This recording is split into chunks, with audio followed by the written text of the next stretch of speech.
지금 여기서 다시 사이트를 설명해 줄게요.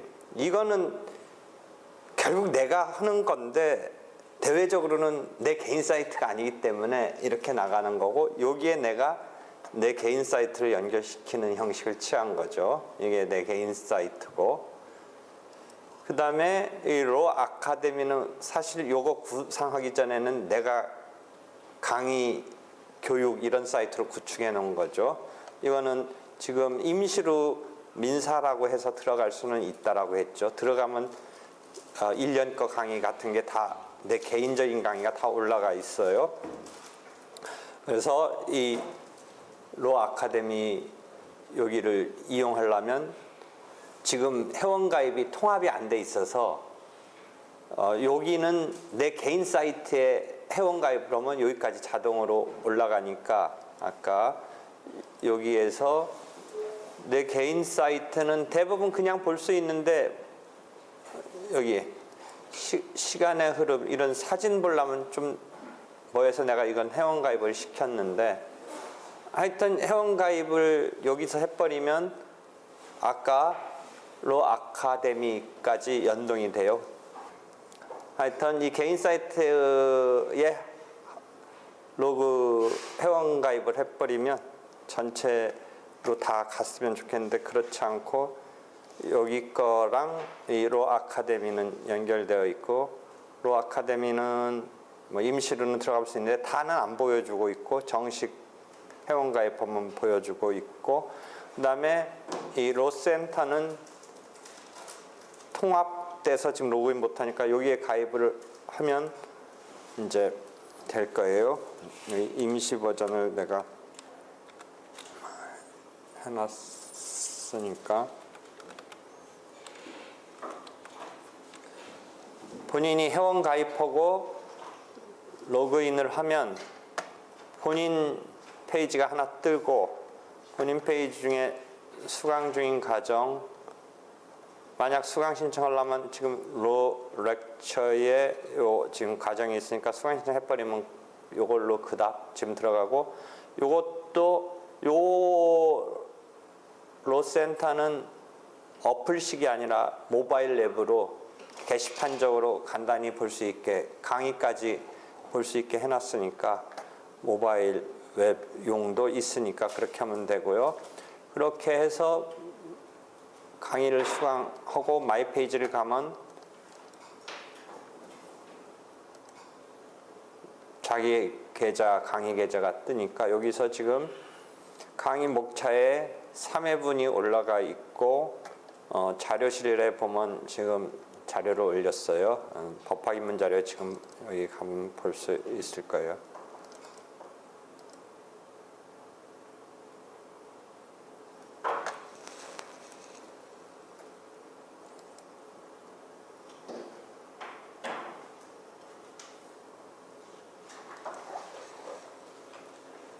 너무 큰 거 같네, 이건.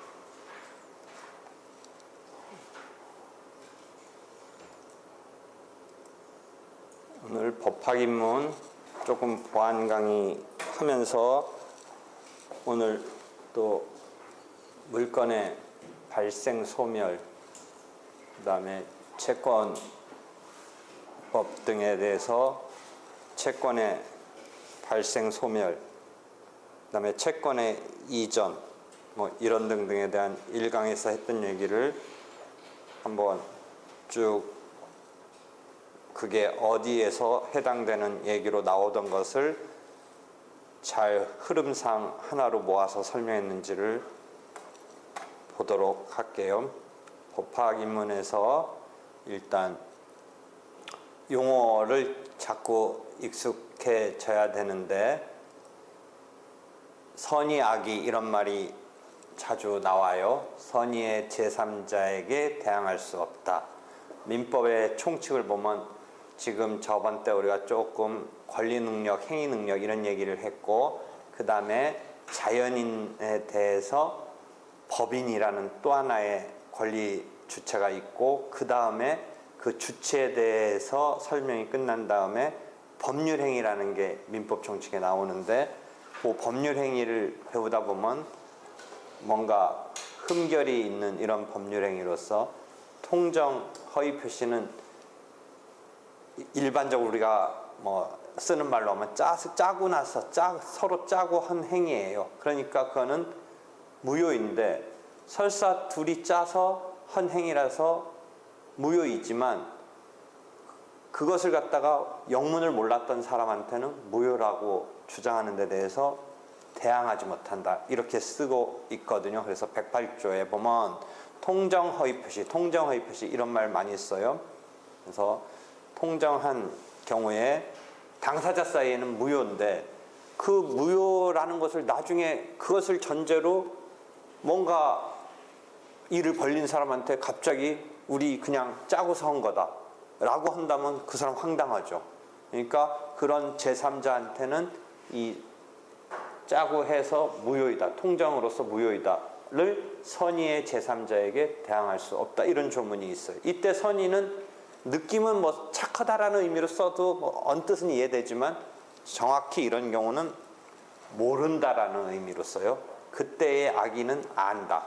물론 우리가 선의가 착하다 나쁘다의 개념으로 쓸 때는 있어요. 나중에 이혼하는 사유에 보면 쭉 내려서 보면 우리가 일반적인 쓰는 개념에 조금 와닿는 표현으로 나올 때의 선의 악의는 이 경우 재판상 이혼 원인의 840조를 보면 이제 상속법 다음에 우리가 마지막에 친족 상속이라는 가족법을 배우는데 가족법 중에 상속 얘기는 저번 때 조금 얘기했어요. 오늘은 친족 얘기 조금 해준다면 혼인, 이혼, 그다음에 친자관계 뭐 이런 것 등이 친족에서 등장하는 관계예요. 뭐 상속은 이제 상속, 유증 뭐 이런 것 등이 있을 수 있는데 이때 이혼에는 당사자가 부부관계를 해소함에 있어서 자기네들끼리 협의에 의해서 이혼을 할 수가 있어요. 그 혼인관계를 소멸시키는 당사자끼리. 그런데 당사자끼리 그게 협의가 안 되면 누군가 한쪽이 상대방을 대상으로 이혼을 청구할 수가 있어요. 소송으로서 재판상 이혼을 청구한다라고 그래요. 이 재판상 이혼을 청구하려면 원인이 있어야 돼요. 지금 그게 이 840조 조문이에요. 조금 이야기를 펼쳐나가면 이러한 이혼을 함에 있어서는 곧바로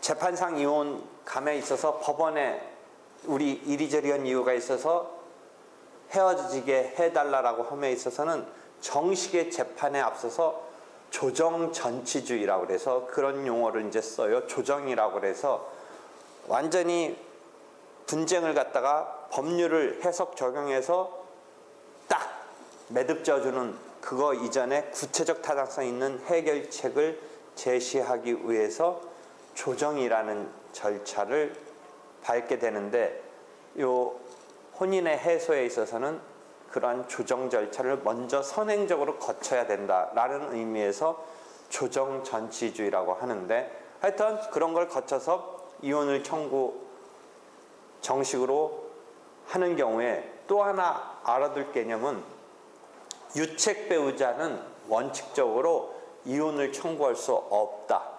유책주의라고 그래요. 유책주의. 그러니까 자기가 그런 잘못을 저지른 사람이 오히려 적반하장으로 헤어지자 하면 그것은 축출하려고 배우자를 예컨대 주로 이제 남자를 전제로 해서 지가 못된 짓 해놓고 부인을 이제 혼인 관계를 끊어서 부인한테 이제 내쫓는 축출하는 이런 결과가 될 수도 있으니까 잘못을 가지고 있는 측은 이혼 청구를 할 수 없다. 뭐 이런 개념을 유책주의라고 그래요. 그래서 그런 개념을 하나 알아두는데, 그건 이제 조금 이제 그런 개념을 이제 우리가 조금씩 익혀나가는데, 여기서 그런 상황에서 재판상 이혼 원인은 상대방 배우자한테 부정한 행위가 있었을 때, 이때의 부정한 행위는 간통을 당연히 포함하지만 간통이 아니더라도 넓은 의미로 쓰는 거예요.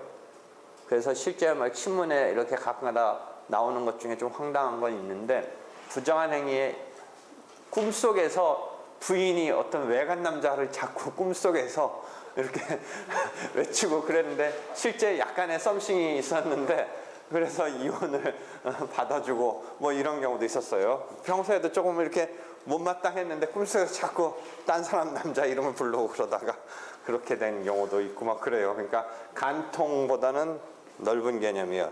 지금 이제 우리가 여기까지 끌고 온 것은 배우자가 악의로 다른 일방을 유기한 때, 이 악의가 우리가 이제 일반적으로 나쁜 이런 개념에 다가오는 거죠. 아까 말하려는 그 선의 악의 때의 그때의 악의는 안다, 모른다라고 하는 거고, 지금 이 악의는 이제 조금 나쁜 의도. 그러니까 이건 어떻게 이해하면 돼요? 이런 두 번째 2호, 이 조문 읽을 때 제 840조, 요 경우는 1항이라고 안 그래요. 요건 1호, 2호라고 하는 거예요.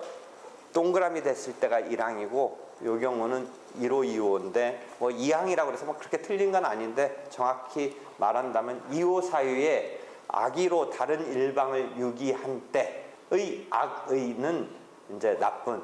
그러니까 어떤 걸 예를 들냐면, 뭐 보통은 이제 남편이 집안을 좀 돌봐야 된다는 게 일반적인데, 집안 내팽개치고 갑자기 인도로 돛 닦으러 간 거예요. 종교적으로 뭔가 심취해서 빠져서. 그런 경우는 이제 좀 애매한데, 그거와 비교해서 군대를 좀 일찍 결혼했는데 군대를 가야 된다든지, 또는 뭐 공부를 더 하고 싶어서 유학 간다든지, 이런 경우는 악의로까지 볼 수 없는데, 종교를 빙자해서 이제 막 집안 내팽개치고 뭐 진짜 돛 닦으러 간 건지 그걸 이유로 간 건지 뭐 그런 거에서 조금 이제 심한 경우에 뭐 악의로 다른 일방을 유기한 때 뭐 이런 거가 문제되려면 될 수 있어요. 뭐 전혀 집안을 내팽개쳐 버리니까. 그래서 이런 게 이혼의 사유인데, 이때 악의가 그런 거예요. 그래서 내가 법학개론적으로 옛날에 처음에 나 교수할 때는 이제 내가 가르치는 전공은 이제 당연히 가르치는데, 생활법률 비슷한 법학개론 같은 것을 가르칠 때 이런 이혼 사유, 유책 배우자 뭐 이런 지금 좀 아까 설명한 것을 생활법률적으로 얘기를 해줘서 나중에 뭔가 때문에 뭐 이혼 이런 것에 대해서 써라 뭐 그런 식으로 냈더니 답안지에 희한하게 그런 게 나와요. 이혼 사유에 아기를 유괴하면 이혼을 한대요. 아기를. 그래서 순간적으로 깐난 애기 왜 우리 애 못 낳기 때문에 뭐 했다 막 이런 게 갑자기 나 순간적으로 떠오르는 거예요. 그래가지고 그런 것 때문에 뭐 문제 일으켜서 애기 이제 막 훔쳐왔다, 유괴했다. 그래서 이혼 당했다 뭐 그런 사례를 보고서 쓴 줄 알았는데, 또 그런 게 또 하나 어딘가 나오더라고. 노트필 기억을 누가 돌려봤는지 또 나와요. 왜 그러냐면 내가 그냥 막 지나가는 말로 아기의 유기는 이혼 사유가 된다 그랬더니, 누군가가 아기를 유기하면 이혼 사유가 된다 이렇게 받아 적었나 봐, 누가. 그리고 난 그게 중요한 포인트는 아니야. 왜냐면 이게 정식의 법학을 뭐 제대로 이렇게 가리키는 게 아니라 그냥 생활법률적이니까 그런 게 이혼 사유가 있어야 된다 뭐 이런 얘기를 막 하다가 그냥 큰 의미 없이 그냥 지나가는 말로 막 했기 때문에, 그게 이렇게 부각돼서 이렇게 막 심각하게 이렇게 할 줄은 모른 채 나는 확 말해버렸는데 그렇게 됐었던 것 같아.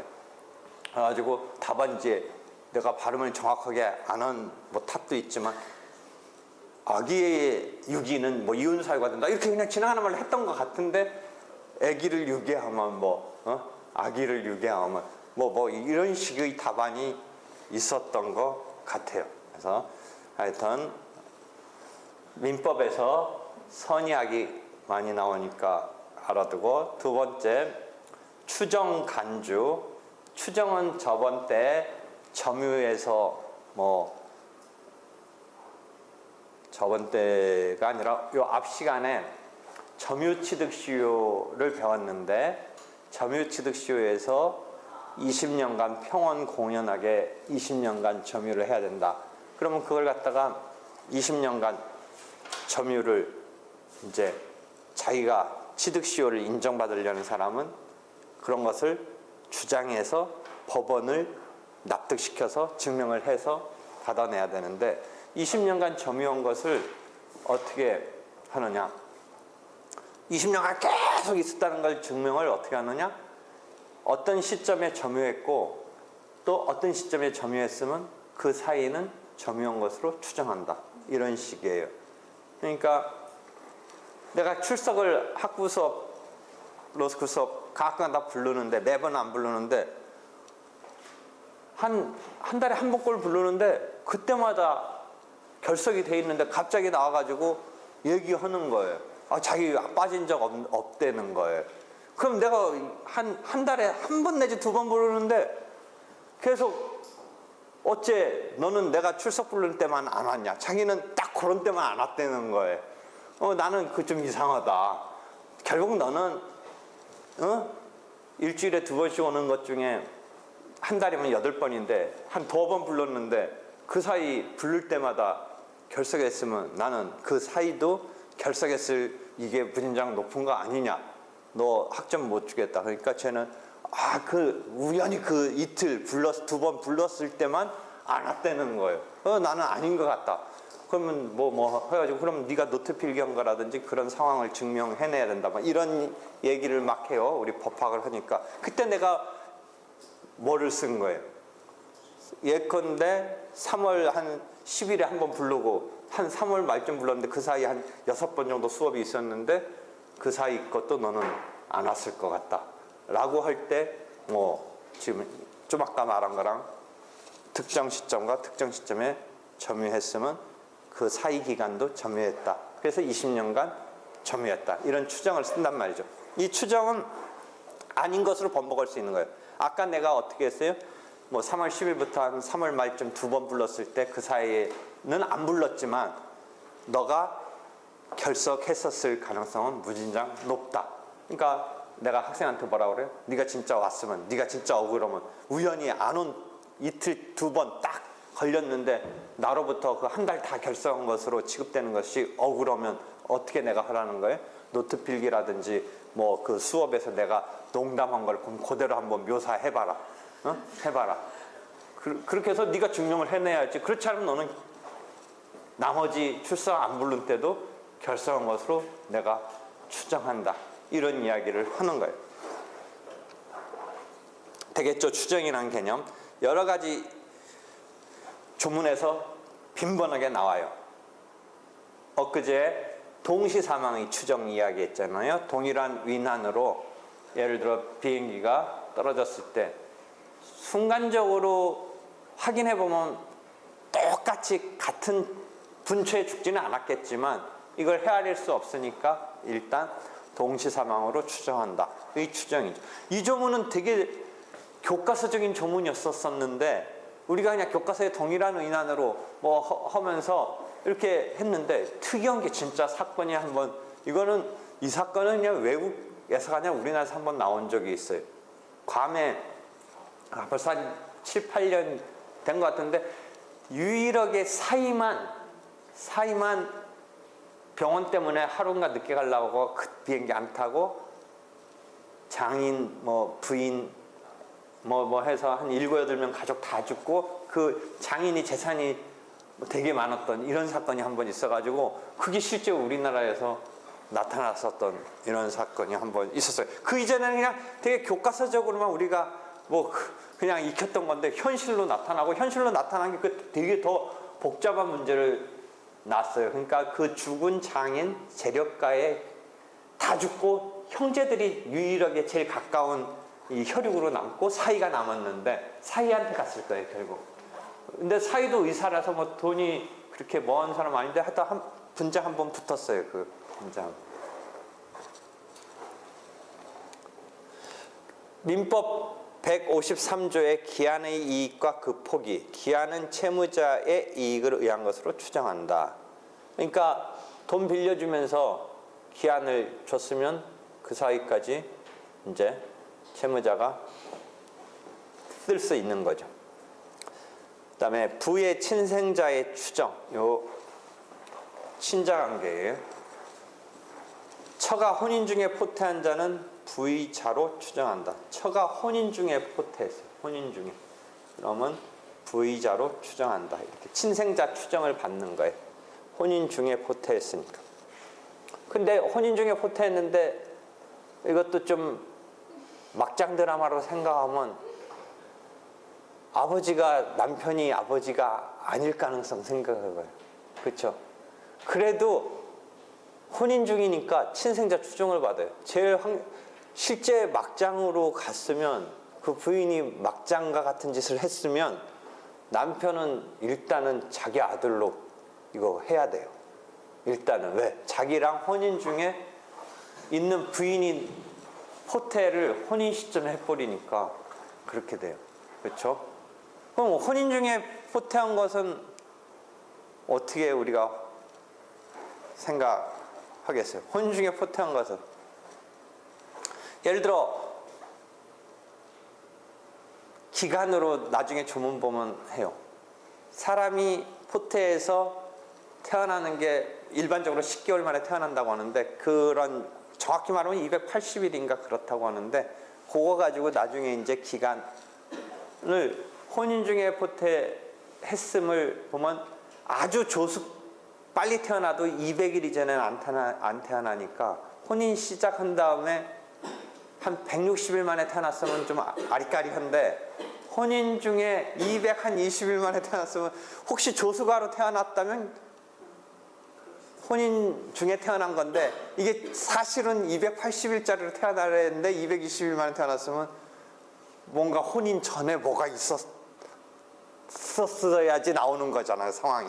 근데 하여튼 그런 것 때문에 200일, 300일 이런 거 갖고 뭐 하는 조문이 하나 또 나중에 가족법 가면 되는데 이럴 때 처가 혼인 중에 포태한 자는 남편 입장에서는 이게 혼인 중이기 때문에 진짜 막장의 상황이더라도 일단 자기 친생자로 추정을 받아요. 그래서 그렇게 되면 친생 부인의 소라는 걸 내야 돼요. 그거는 좀 막 되게 엄한 절차예요. 그러니까 일단은 자기 자식으로 등장하는 애를 아니라고 해야 되니까 추정을 받는 거니까 전혀 뒤집을 수 없는 건 아닌데 추정을 받으니까 그걸 갖다가 뒤집기 위한 소송이 친생자의 추정을 받는 것을 뒤집는 절차가 조금 엄해요. 그래서 그런 거예요. 이 추정과 대칭되는 용어가 간주예요. 간주. 저번 때 설명했듯이 본다, 의지한다, 본다 이런 말로도 나와요. 그러니까 순수 한글로는 본다. 제일 대표적인 게 150조 민사소송법 조문인데 자백간주라는 조문 명칭을 쓰고 있네요. 당사자가 변론에서 상대방이 주장하는 사실을 명백히 다투지 아니한 때는 그 사실을 자백한 것으로 본다. 이런 조문이 있어요. 자백간주 또는 의제자백이라고 해요. 요거는 소송의 메커니즘을 이해하면 돼요. 소송에서 이거는 내 민사소법 전공이니까 내가 요거는 잘해요. 소송에서 실제하고 틀려요. 소송에서는 우리가 상대방이 터무니없는 말을 하면 괜히 거기다가 맞장구 치면서 대들면서 아니다 이다 싸우는 것보다는 무시하는 전법이 좀 더 효율적인 전법이에요. 일반 생활에서는 뭐 택도 없는 말 나한테 뭐 공격해오고 이러면. 근데 소송에서는 뭔가 나한테 공격을 해오더라도 방어를 해야 돼요. 가만히 있으면 안 돼요. 그게 원리예요. 그래서 맞대응을 해야 되는데 지금 명백히 다투지 아니하다라는 것은 단어로 말하면 침묵적인 행동이에요. 그냥 가만히 있으면 억울하면 다퉈야 돼요. 근데 가만히 있으면 인정한다, 자백한 것으로 본다. 이렇게 이 규정이 하나 있어요. 나중에 소송법에서 대단히 많이 등장하는 조문이에요. 그래서 그런 조문을 하나 알아두는데, 이 추정과 간주는 실제 그럼 어떤 차이가 있느냐? 추정은 자기가 아니다라고 증명해서 벗어날 수가 있어요. 근데 간주는 본 거니까 그런 방법이 아니라 그렇게 한 것을 갖다가 취소시킨다든지 해야 돼요. 예컨대 실종선고라는 또 제도가 하나 있다라고 그랬죠. 그러니까 생사불명으로 막 이렇게 장기간 이런 상태에 있어서 그 법률 관계를 처리하려고 사망한 것으로 추정한다. 아니, 사망한 것으로 본다. 추정한다가 아니라 사망한 것으로 본다. 이렇게 되어 있어요. 실종선고의 효과로서 사망한 것으로 본다. 그렇기 때문에 그런 경우에는 실종선고가 돼서 사망한 것으로 보는 거니까 그것이 아닌 것으로, 즉 그 사람이 멀쩡히 살아있는 것으로 드러나면 실종선고를 취소해야 돼요. 그러니까 실종선고는 법원이 그 요건에 따라서 사망한 것으로 보는 효과를 주는, 법원이 그 처리를 해주는 건데, 그 사람이 살아서 온다면, 살아서 멀쩡하다면 이것을 갖다가 실종선고를 취소시켜야 된다. 이런 식으로 그것과 반대적인 상황에 대해서 나아가는, 그것이 취소로 있는 거예요. 자백간주의 경우는 자백한 것으로 본다는데, 소송에서는 자백간주라는 것의 앞에 그럼 더 근본적인 말은 자백이란 말이 있어요. 자백은 아예 네 말이 맞다라고 하는 거예요. 민사소송은 민법과 같은 사법에 있어서 분쟁이 나와서 법원의 분쟁 해결 절차를 통해서 권리 의무를 확정하는 것이라고 했죠. 그 권리 의무를 확정하는 권리 의무는 사법이, 민법이 기본적으로 제일 일반적으로 지금 등장하는 실체법인데, 거기서 등장하는 권리 의무 관계를 확정하는 그 실체법인 민법이 사적 자치의 원칙이 구현되고 있으니까 소송에서도 분쟁에 대해서 사적 자치가 그대로 통용이 돼요. 그래서 자기네끼리 맞다라고 한 것에 대해서, 이쪽 주장에 대해서 이쪽이 맞다라고 하면 법원이 더 이상 파헤치지를 않아요. 그럼 요거랑 형사소송을 한번 비교해 보세요.